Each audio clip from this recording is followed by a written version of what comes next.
अधिवेशनाचे या उद्घाटन सत्राचे अध्यक्षा नसीमाताई, इथे आवर्जून आपल्या या उद्घाटन सत्राला उपस्थित या भागामध्ये वेठबिगारीच्या विरोधात, जमीनदारशाहीच्या विरोधात जो संघर्ष झाला, गोदूताई आणि शामराव आणि आपल्या असंख्य अशा कार्यकर्त्यांच्या बरोबर त्याचं नेतृत्व करणारे आपले 98 वर्षाचे आपले कॉम्रेड LB धनगर, इथे उपस्थित आपल्या अखिल भारतीय अध्यक्षा श्रीमती, आपल्या लाडक्या आमदार आणि या भागामध्ये चळवळ जिवंत ठेवण्यासाठी अहोरात्र प्रयत्न करणारे आपल्या स्वागत समितीचे अध्यक्ष विनोद निकोले, आपले उद्घाटक सुप्रसिद्ध अभिनेत्री चिन्मयजी,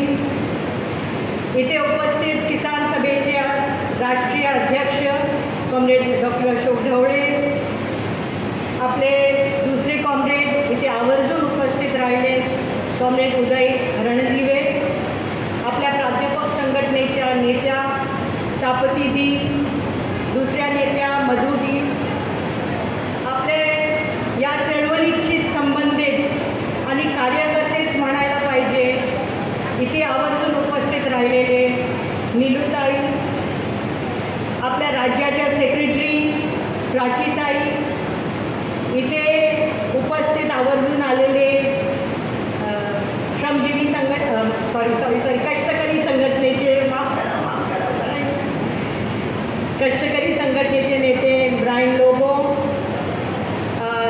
महिला संघटनेच्या मधुताई, इथे उपस्थित कामकाजी महिलाचे प्रतिनिधित्व करणाऱ्या ॲडव्होकेट आरमाईची राणी, मंचावर बसलेल्या सर्व आपले नेतेगण आणि जमलेल्या बंधू भगिनींनो,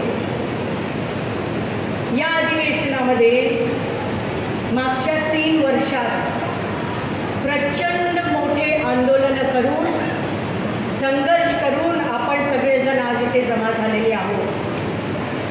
स्थानिक पातळीपासून ते राज्य पातळीपर्यंत, आणि फक्त राज्य पातळीपर्यंतच नव्हे, परंतु देशाच्या पातळीवर सुद्धा जी काही आंदोलनं ठरवण्यात आली, त्या सगळ्या आंदोलनांमध्ये महाराष्ट्राचा अत्यंत सक्रिय सहभाग हे करून आपण सगळेजण इथे जमा झालेले आहोत.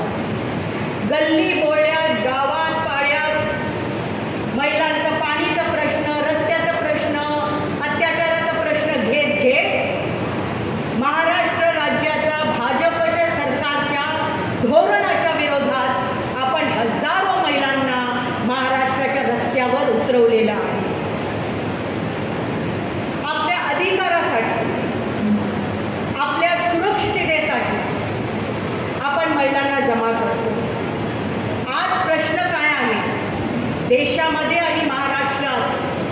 आज स्त्रियांचं आयुष्य अत्यंत कठीण परिस्थितीमध्ये आज अडकलेलं आहे.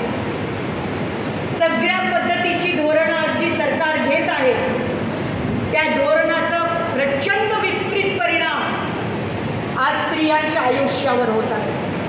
एकही महिला तुम्हाला आज भेटणार नाही जी सांगू शकते की मी सुखात आज जीवन जगत आहे.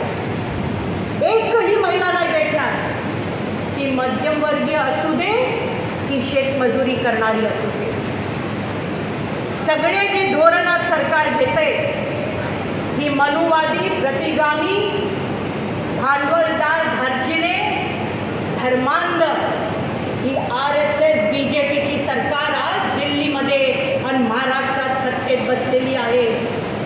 आणि त्यांचा एकमेव एजेंडा आहे या देशामध्ये, एकमेव एजेंडा. तो काय आहे? त्यांच्या विषय पत्रिकावर काय लिहिलंय?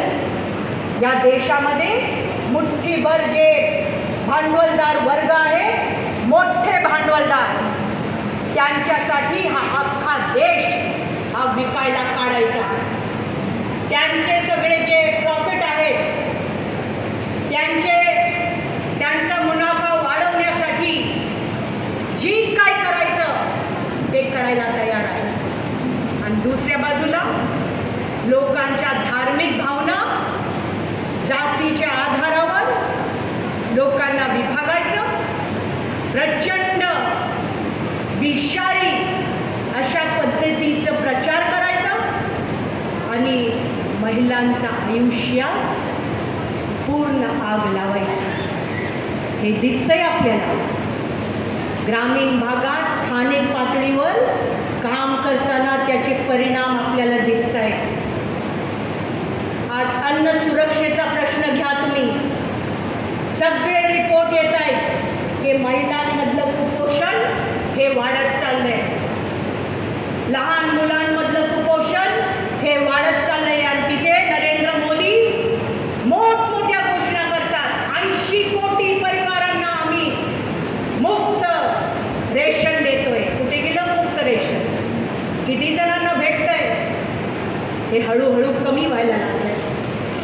अन्न सुरक्षेचा प्रश्न फार मोठा झालाय.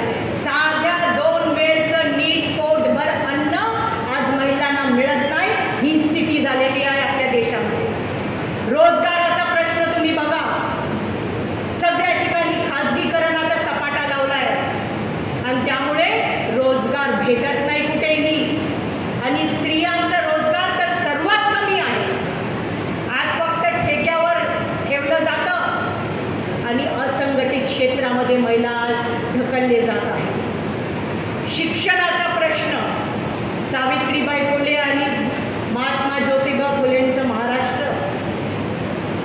आज मधुताई इथे आहेत, तापदीदी आहेत, प्राध्यापक संघटनांनी एक सर्वे केलाय.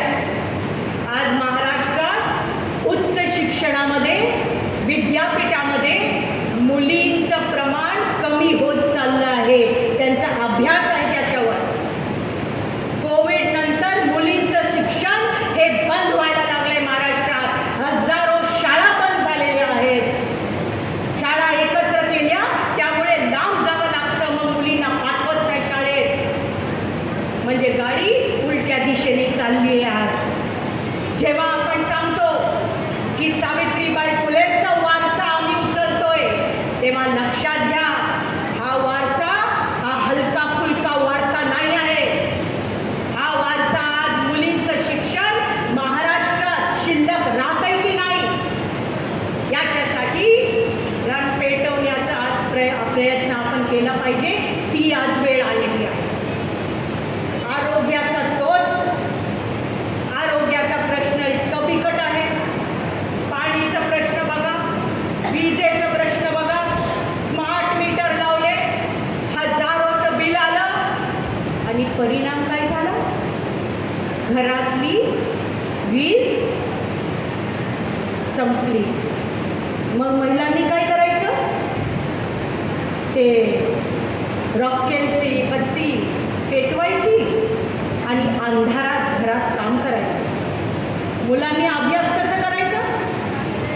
म्हणजे आपल्या देशामध्ये जे मुठ्ठीभर धनदांडे आहेत, श्रीमंत लोक आणि बाकीचे गरीब, प्रचंड फळी निर्माण झालेली आहे. लक्षात घ्या.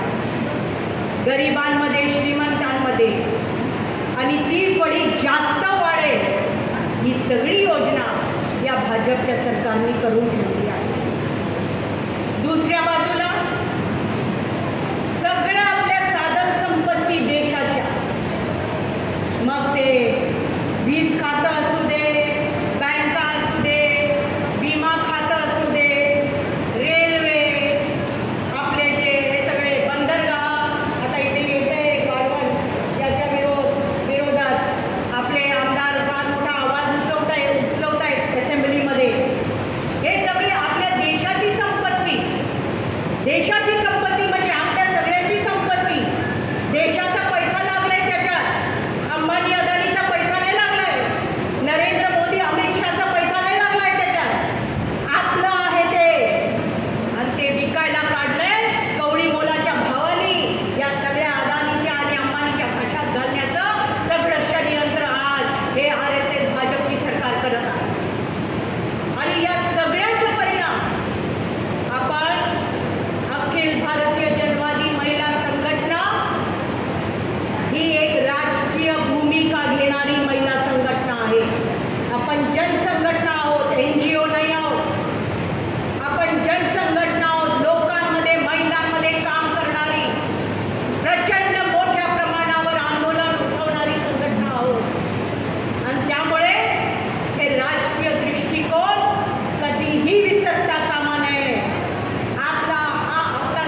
महिलांवरील अत्याचाराच्या प्रमाणात भारतामध्ये वाढ झाली आहे.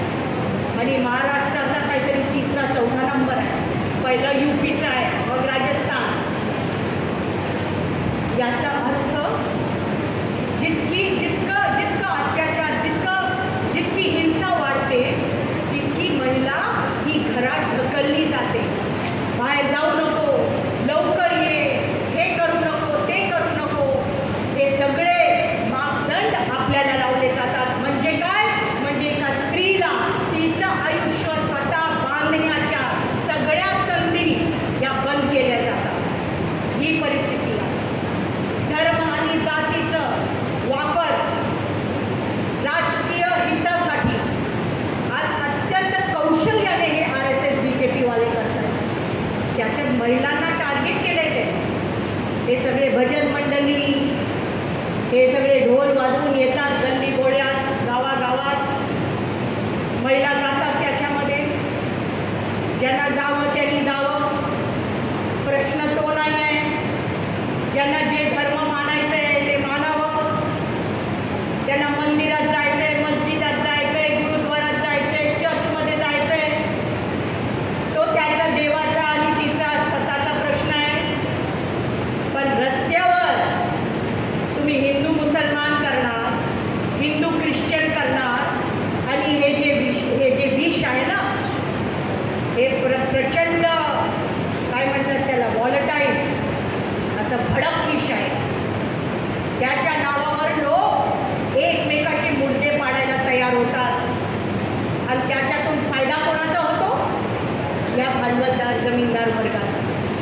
आणि म्हणून महिलांमध्ये हे जे विष पसरवण्याचा प्रयत्न करतात, कोण टक्कर देते त्यांना? आपल्या महिला चिन्मयताई, इथे बसलेली एकही महिला या बजरंग दलच्या गुंड्यांना घाबरत नाही. दिल्लीमध्ये एका गल्लीमध्ये आपली मीटिंग चालू होती, तेव्हा बजरंग दलचे आले. तुम्ही मीटिंग घेऊ शकत नाही. का नाही घेऊ शकत? तू कोण आहे विचारणारा? आमच्या महिलांनी सांगितलं. बजरंग दलवाले, विश्व हिंदू परिषदवाले, RSS वाले, हे संघ परिवारवाले, त्यांना वाटतं आज भाजपची सरकार आहे, त्याच्यामुळे तेच आहे सगळे या देशाचे राजे महाराजे.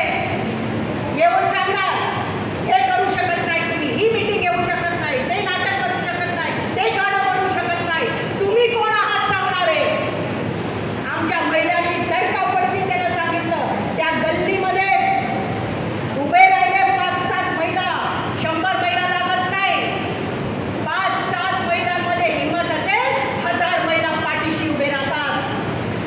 तुम्ही कोण आहात विचारणारे? आम्ही बंद नाही करणार.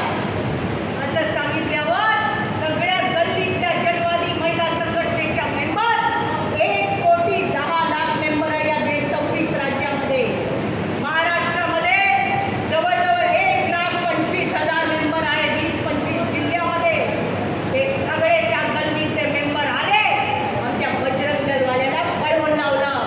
म्हणजे या धर्माच्या आणि जातीच्या आधारावर राजकारण करण्याला टक्कर देण्याची हिंमत फक्त पुरोगामी आणि डाव्या विचारसरणीमध्ये आहे या देशामध्ये. आणि म्हणूनच ते आपल्याला सगळ्यांना घाबरतात. काँग्रेसवाल्यांना, बाकीच्यांना फारसं नाही दाखवत. आपल्या आड येण्याचा प्रयत्न करतात, कारण त्यांना माहीत आहे की विकाऊ लोक नाही आहे. आणि वैज्ञानिक दृष्टिकोन महिलांच्या डोक्यातून मारून टाकायचं, अंधविश्वास टाकायचा, म्हणजे प्रश्नच विचारणार नाही. थाली वाजवा, प्रधानमंत्री बोलला ना, थाली वाजवून कितीतरी लोक मेले. दिवा लावा, अंधविश्वास वाढवायचा. अंधविश्वास वाढला की मग प्रश्न विचारण्याचा प्रश्नच येत नाही. बरोबर की नाही? म्हणजे कोणीतरी सांगितलंय आपल्याला, कोणीतरी आपल्याला असं सांगितलंय म्हणून आपल्याला करायला पाहिजे. या अंधविश्वासाच्या विरोधात जनवादी महिला संघटना लढते. स्त्रियांना ते का टार्गेट करतात? कारण त्यांची मनुस्मृती त्यांना लागू करायची असेल तर स्त्रियांचं मन आणि स्त्रियांचं विचार केल्याशिवाय मनुस्मृती लागू होऊ शकत नाही. म्हणून महिलांनी स्वतःचे आयुष्य स्वतःच्या मर्जीने जगण्याचा जो अधिकार आहे त्याच्या विरोधात सगळ्या भाजपच्या राज्यांमध्ये कायदे करण्यात आले. तुम्ही स्वतःचा आयुष्याचा पार्टनर नाही निवडू शकता. जर प्रेम झाला आंतरजाती आंतरधर्मीय तर तुम्ही नाही निवडू शकता. जिल्हा कलेक्टरकडे अर्ज करावा लागतं. जिल्हा कलेक्टर इन्क्वायरी करणार आणि मग तो आदेश देणार की तुम्ही करू शकता की नाही. तू कोण आहे आदेश देणार? मी कुठला नवरा करायचा की नाही करायचा तो माझा प्रश्न आहे. जिल्हा कलेक्टराचा कुठे संबंध येतो? पण आता जिल्हा कलेक्टर कर्नाटका, मध्य प्रदेश, उत्तर प्रदेश, गुजरात लग्न मोडली जात आहेत. लक्षात घ्या. बजरंग दलवाले हिंदू मुसलमान मुलं मुली असली की बजरंग दलवाले पोचतात. अरे स्वतःच्या मर्जीने केलंय लग्न. जन्मानी महिला संघटना कितीतरी अशा मुलांना संरक्षण देते. मध्य प्रदेश मधलं एक जोडपं दिल्लीमध्ये घेऊन आलो. राहा तुम्ही दिल्लीमध्ये, आम्ही बघतो कोण हात लावतंय तुम्हाला. अशा पद्धतीने लढावं लागतं. पण हे लढावं लागतं का? कारण ही मानसिकता आणि महिलांमध्ये पण आहे ते. मुलगी स्वतःचा निर्णय कसा घेऊ शकते ही मानसिकता तयार करायची. मुलांनी काय पण करावं. मुलगा कुठलाही जोडीदार निवडेल चालेल, पण मुलगी नाही करू शकत. म्हणजे पुरुष प्रधानता समाजामध्ये जास्त मजबूत करायची. याला जन्मादी महिला संघटना टक्कर देते. आणि म्हणून लक्षात घ्या, या सगळी जी नीती मूल्य आहे ही आम्हाला मान्य नाही ही सांगणारी जन्मादी महिला संघटना आहे. आपल्या दिल्लीच्या ऑफिसमध्ये आपण मोठं एक बॅनर लावलंय, जो औरत का मान घटाए ऐसी रीत हम क्यों अपनाए. मोठं लावलंय, जो औरत का मान घटाए ऐसी रीत हम क्यों अपनाए. सांगणार लग्नानंतर साडीच घातली पाहिजे. बंद करा पॅन्ट शर्ट घाले. काय करशील है ना. विधवा महिलाला कुठल्या चांगल्या कार्यक्रमात बोलवायचं नाही. हिम्मतीने सांगा, ती नाही आली तर मी पण नाही येणार. बंड म्हणजे बंड. विरोध सहन करावा लागतो. परिवारामध्ये गोडगोड बोलून नाही चालत कधी कधी. लक्षात घ्या. नावं ठेवतील लोक. सांगणार ही महिला वाया गेली आहे, ही आता वाईट झाली आहे. काय काय नावं ठेवतील. सावित्रीबाई फुलेंना ठेवली ना, तर आपण काय हसती आहोत. ठीक आहे ना. पण आपल्या जिद्दीवर आपल्या विचारांवर विश्वास असला तर बरोबरीने आपण टक्कर घेतो. आणि म्हणून हे आपण महिलांमध्ये मोठ्या प्रमाणावर जाऊन महाराष्ट्रामध्ये या स्त्री मुक्तीचा लढा आपण मजबूतीने पुढे नेत आहोत. आज आपलं हे अधिवेशन ठाणे पालघर जिल्ह्यामध्ये होत आहे. ठाणे पालघर जिल्हा मित्रमैत्रिणींनो हा साधा जिल्हा असा नाही. प्रचंड बलिदानाचा जिल्हा आहे. प्रचंड मेहनत करून उभा राहिलेला जिल्हा. एक शस्त कार्यकर्त्यांनी आपला प्राणांची आहुती दिलेली आहे, बलिदान दिलं आहे. आपण स्वतः जगावं ही कोणाची इच्छा नसते. कोणाला मरायची इच्छा नसते. प्राणांची बळी का दिली, कशी दिली. मती ओझरेंचा इथे आपण लावलाय फोटो. कोण होती मती ओझरे? तुम्हाला आमदारांनी सांगितलं, विनोदनी सांगितलं. वसा गावामधली एका साध्या झोपडीमध्ये राहणारी मती ओझरे, तलासरी तालुक्यात. पंचायत समितीच्या निवडणुकात भाजपवाल्यांनी सांगितलं तू लाल बावट्याचा प्रचार करायचा नाही. ती म्हणाली मी करणार. तुम्ही मला रोखू शकत नाही. तिला सांगितलं याद राख, याची किंमत मोजावी लागणार. ती काय म्हणाली? ती म्हणाली किंमत घेऊन घेऊन काय घेणार तुम्ही? माझं जीवच घेणार ना. किंमत घेऊन घेऊन काय घेणार? माझं जीवच घेणार ना. मी नाही सोडणार का. ती सीट लढली, डाव्या पक्षांनी ती सीट जिंकली आणि निकालाच्या नंतर तिला दगडाने तिचं डोकं ठेचून ठेचून तिला मारून टाकलं. ही आहे माथी ओझरे. असा आहे हा जिल्हा. का करतात काम अशा पद्धतीने? कॉम्रेड गोदावरी परुळेकर, कॉम्रेड शामराव परुळेकर यांनी चळवळीची संस्कृती इथे रुजवली. आपण सगळेजण वेगवेगळ्या संस्कृतीतून येतो ना. आपल्या परिवारातून आपल्याला मिळतंय, आपल्या नातेवाईकांकडून आपल्याला मिळते. संस्कृतीच्या गप्पा तर फार होतात आपल्या देशात. आमची अशी संस्कृती आणि आमची तशी संस्कृती होते की नाही. आपल्यात असं होत नाही, त्यांच्यात असं होतं. ही संस्कृती. इथे चळवळीची संस्कृती याचं बीज रोवलं गेलेलं आहे. आणि म्हणून व्यक्तिगत आयुष्यापेक्षा चळवळीचे आयुष्य जास्त महत्त्वाचं हे ओळखलं जातं इथे. आणि म्हणून इथे हे मी का सांगते, कारण या जिल्ह्यामधलं जे हे अधिवेशन आहे हे महाराष्ट्राला एक नवीन उभारी द्यावी या दृष्टिकोनातून या गोष्टी आपल्याला सांगत आहे. इथे जे निवडून येतात, मी बघितलं इथे जे आमदार बसलेले किती साधे आमदार आहेत, अत्यंत साधे आमदार. जेव्हा आमदारकीची निवडणूक लढवली त्यांना डाव्या पक्षांनी ठरवलं की आता यांना उभं करायचं, तेव्हा त्यांच्या खात्यात एक कवडी नव्हती. तेव्हा ज्या डाव्या पक्षांनी त्यांना उभं केलं त्या डाव्या पक्षांना 50,000 रुपये त्याच्या खात्यात टाकावं लागलं. कारण फॉर्म भरताना ते दाखवावं लागतं की खात्यात किती पैसे आहेत.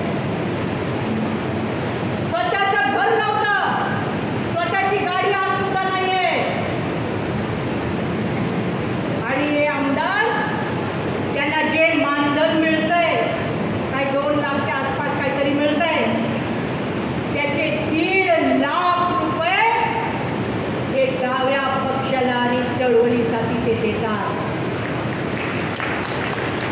हे फरक आहे. हे फरक आहे. इथे जिल्हा परिषदचे मेंबर निवडून येतात, पंचायत समिती सभापती संगीता आपला सुनीता, पंचायत समितीचे मेंबर, सरपंच, या सर्वांना जे काही मानधन मिळतंय सरकारकडून त्याचा 50% हिस्सा हे डाव्या चळवळीला देतात. आणि ते का आहे? कारण व्यक्ती महत्वाची नाही, चळवळ महत्वाची. आणि चळवळीमध्ये हजारो लोक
या जिल्ह्यातली 5वी पिढी आहे जी चळवळीत आहे. लाली दौडाची आई, सुनीता शिंगडाची सासू, प्राची हातिवलेकरचे वडील आणि इथे बसलेले सगळे हे चळवळी ही जिवंत ठेवण्यासाठी आपले आयुष्याचे क्षण देत आहेत हे लक्षात घ्या. आणि म्हणून आजचं हे अधिवेशन नीट व्हावं म्हणून जे कामगारांची संघटना आहे, इथे एक समज आहे, जे कुठली संघटना आहे त्या संघटनेकडे असलेला पैसा हा चळवळीचा पैसा, त्या संघटनेचा नाही. त्याच्यामुळे CITUनी या अधिवेशनासाठी 2 लाख दिले, किसान सभेनी या अधिवेशनासाठी 1 लाख दिले, DYFIनी या अधिवेशनासाठी 1 लाख दिले, अंगणवाडी युनियन 25,000 दिले, आशा वर्कर युनियन 25,000 दिले, मध्यान्ह भोजन संघटना 10,000 दिले, प्राध्यापक आणि शिक्षक आपण या परिसरामध्ये आदिवासी प्रगती मंडळाच्या वतीने कॉलेज आणि शाळा चालवतो. तिथे शिकवणारे जे प्राध्यापक आणि शिक्षक आहेत त्यांनी मिळून 50,000 दिले. अशा पद्धतीने चळवळीमधले आपण हिस्सा आहोत. चळवळ या मजबूत केली पाहिजे आणि ही सर्वांची जबाबदारी आहे. हा दृष्टिकोन आहे इथे. आणि SFIनी आपलं श्रम दिलं आहे.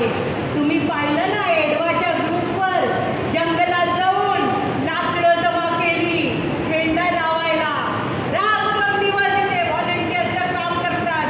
सगळं गपचूप, इथे गपचूप चालेल. कोणी येऊन शोबाजी, माझा फोटो त्याचा फोटो असं दिसणार नाही तुम्हाला.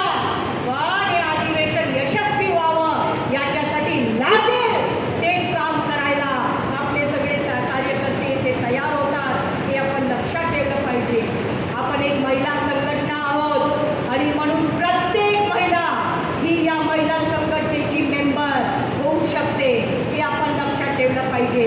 या दृष्टिकोनातूनच या जिल्ह्यात महिला संघटना बांधली गेली. ताई रामणेकरांनी 31 वर्षापूर्वी मला सांगितलं, जेव्हा मी SFI मधून जन्मात आले, ठाणे पालघर जिल्ह्यामध्ये जाऊन तिथे जन्माली महिला संघटना बांधायची आहे. म्हणून हेमलता कोण बरोबर गावागावात आणि मग हे बघितले आपले सगळे बुजुर्ग सगळे जे आहे इथे काही जण बसलेले पण आहेत प्रतिनिधी म्हणून, सगळेजण फिरून फिरून ही संघटना 1994 नंतर बांधली गेली. हे सांगण्याचा अर्थ काय आहे? हे कधीही एकीचं काम नसतं. एकटीने काही होत नाही. टीमनी सामूहिकरित्या ते करावं लागतं. आणि म्हणून पर्याय नेतृत्व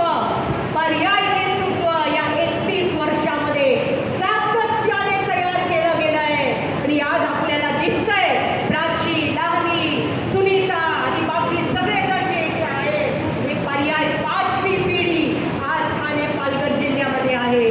आपल्या आपल्या जिल्ह्यात अशा पद्धतीने आपण काम केलं पाहिजे भगिनींनो, की माझ्यानंतर, कारण आपण सगळेजण कधी कधी कमिटीवर असणार, कमिटीवर नसणार, आपण पण म्हातारे होणार, पण माझ्यानंतर कोण हे सातत्याने लक्षात ठेवलं पाहिजे.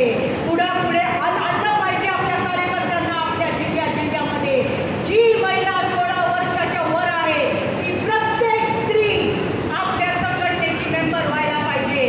आपण काय फक्त गृहिणींची संघटना नाही आहोत. कोणी आम्हाला सांगू नये की याला कर आणि त्याला कर, याला करू नको त्याला करू नको. जी महिला आहे ती जन्मवादी महिला संघटनाची मेंबर होणार.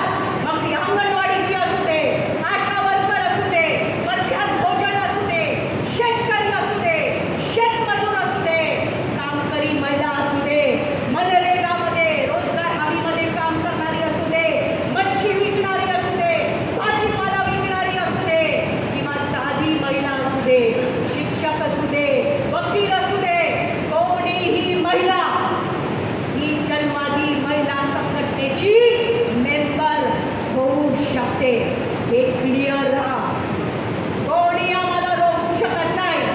यांच्या पावत्या फाडू नका, त्यांच्या पाड्या फाडू नका. मी अगदी जबाबदारीने सांगते, 16 वर्षाच्या वरती जी महिला आहे ती आपली मेंबर होऊ शकते आणि तिला करायला. आणि म्हणून आणि पालघर जिल्ह्यामधून जेव्हा तुम्ही जाल आपापल्या जिल्ह्यात, ही जिद्द आणि ही ताकद या भाजप RSSला हरवण्याची ताकद आपल्यामध्ये आहे. हा विश्वास स्वतःवर ठेवा. पण हे हरवण्यासाठी जे काम करावं लागतं ते काम करण्याची जिद्द सुद्धा आपल्यामध्ये असली पाहिजे. करायचं म्हणजे करायचं. यांना हरवायचं म्हणजे हरवायचं. आज नाही उद्या, उद्या नाही परवा, पण यांना नामशेष केल्याशिवाय जन्मवादी महिला संघटना शांत बसणार नाही. या जिद्दीने आपण महाराष्ट्रात गेलो तर लाख तर काहीच नाही, 2-3 लाखाची 30-35 जिल्ह्यामध्ये आपली संघटना होऊ शकते. कुठल्याच महिलेला कधीही वेळ नसतो. आपण सगळेजण बांधले गेलेले आहोत. हजारो जबाबदाऱ्या आपल्यावर टाकलेल्या आहेत, घरगुती, बाकीचे. त्या सगळ्यामधून आपल्या स्वतःला बाहेर काढायला शिका. बाहेर काढून नवीन जग जी महिलांना सन्मानाने आयुष्य जगण्याची संधी देईल असं जग निर्माण करण्यासाठी, आपले आयुष्याचे क्षण देण्यासाठी स्वतःला तयार करा. एवढं सांगून आपण माझ्या सगळ्या गोष्टी शांतपणे ऐकल्या आणि मला विश्वास आहे की प्राची, नसीमा आणि बाकीचे आपले सगळे टीम जी काम करत आहे त्यांच्या नेतृत्वाखाली महाराष्ट्रात चमत्कारिक बदल केल्याशिवाय तुम्ही राहणार नाही. एवढं सांगून मी आता इथे थांबते. इन्कलाब जिंदाबाद.